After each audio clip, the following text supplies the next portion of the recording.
Hello दोस्तों, आप सभी का आपके अपने YouTube चैनल पर स्वागत है। आज हम देखने वाले हैं भारत के इतिहास से संबंधित 20 महत्वपूर्ण प्रश्न और साथ में उनसे रिलेटेड कुछ इम्पोर्टेंट पॉइंट। ठीक है दोस्तों, तो दोस्तों जिन लोगों ने अभी तक हमारा चैनल सब्सक्राइब नहीं किया है, प्लीज़ लाइक और सब्सक्राइब जरूर करें।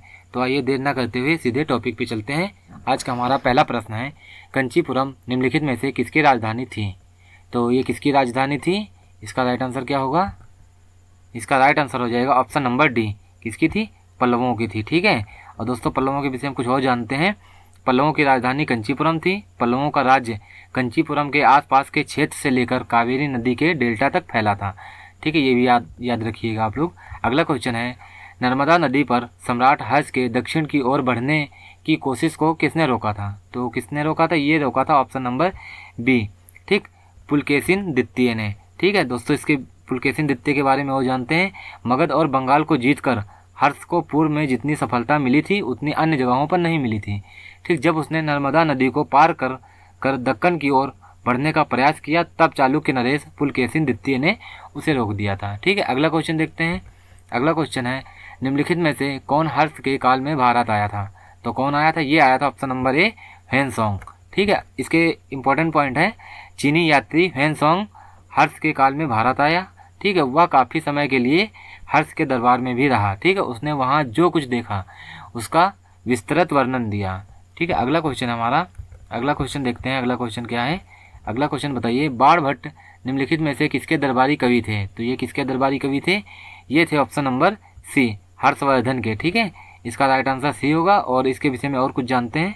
बाणभट्ट हर्षवर्धन के दरबारी कवि थे। इन्होंने हर्षवर्धन की जीवनी हर्षचरित्र लिखी, जिससे हर्ष के शासन काल और वंशावली का पता चलता है। हर्ष ने लगभग 1400 वर्ष पूर्व शासन किया था। ठीक है, याद रखिएगा। अगला देखते हैं, कालिदास निम्नलिखित में से किसके दरबार में थे? तो कालिदास निम्नलिखित में से किसके दरबार में थे? ये थे ऑप्शन नंबर ए, चंद्रगुप्त तृतीय के दरबार में थे। ठीक है दोस्तों, और इम्पोर्टेंट पॉइंट है, चंद्रगुप्त द्वितीय का दरबार विद्वानों से भरा रहता था। कवि कालिदास और खगोल शास्त्री आर्यभट्ट उसी के दरबार में थे। ठीक है, इसका राइट आंसर हो जाएगा। अगला क्वेश्चन देखते हैं। अगला क्वेश्चन हमारा, प्रयाग प्रशस्ति का संबंध किस शासक से है? तो प्रयाग प्रशस्ति का संबंध किस शासक से है? तो ये हो जाएगा ऑप्शन नंबर सी, समुद्रगुप्त से। किससे? समुद्रगुप्त से। और कुछ पॉइंट हैं, इलाहाबाद का अशोक स्तंभ अभिलेख समुद्रगुप्त के शासन के बारे में जानकारी देता है। ठीक, इस पर समुद्रगुप्त के दरबारी कवि हरिसेन ने संस्कृत भाषा में प्रशासनात्मक वर्णन प्रस्तुत किया है। इसे ही प्रयाग प्रशस्ति या समुद्रगुप्त की प्रशस्ति भी कहा जाता है। ठीक है, अगला क्वेश्चन है, परम भागवत उपाधि धारण करने वाला प्रथम गुप्त शासक कौन था? तो इसका राइट आंसर हो जाएगा ऑप्शन नंबर सी, चंद्रगुप्त द्वितीय था। ठीक है, अगला क्वेश्चन देखते हैं, पृथ्वी प्रथम वीर उपाधि थी। तो इसका राइट आंसर क्या होगा? इसका राइट आंसर दोस्तों हो जाएगा ऑप्शन नंबर ए, समुद्रगुप्त। ठीक है दोस्तों, अगला क्वेश्चन देखते हैं। अगला क्वेश्चन क्या है हमारा, गुप्त वंश के किस शासक ने सर्वप्रथम महाराज धीराज जैसी बड़ी उपाधि धारण की थी? तो किसने धारण की थी? ये धारण की थी ऑप्शन नंबर ए, चंद्रगुप्त प्रथम ने। ठीक है, चंद्रगुप्त वंश के पहले शासक थे जिन्होंने महाराज धीराज जैसी बड़ी उपाधि धारण की थी। समुद्रगुप्त ने भी यह उपाधि धारण की थी। ठीक है, समुद्रगुप्त ने भी यही उपाधि धारण की थी। अगला क्वेश्चन है हमारा, गुप्त सम्राट जिसने हूणों को पराजित किया था, तो कौन था वो?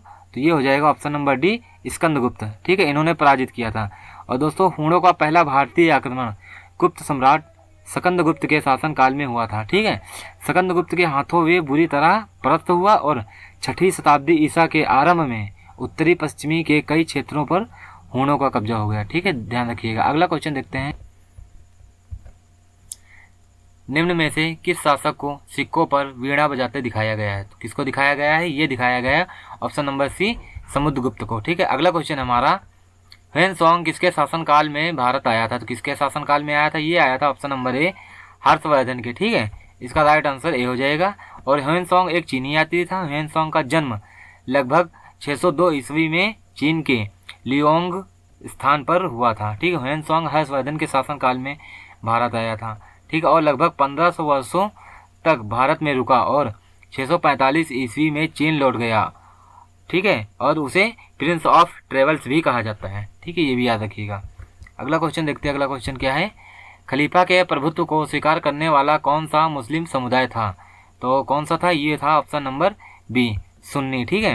और कुछ इंपॉर्टेंट पॉइंट है, मुसलमानों में कुछ शिया थे जो पैगंबर साहब के दामाद और अली को मुसलमानों का विधि समता नेता मानते थे। ठीक, मुसलमानों में कुछ सुन्नी थे जो खलीफाओं के प्रभुत्व को स्वीकार करते थे।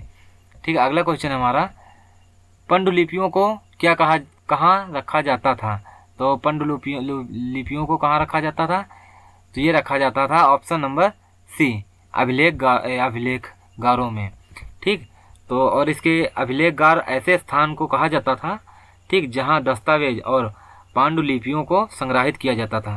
ठीक, जहाँ कागज वगैरह रखे जाते थे उस जमाने में।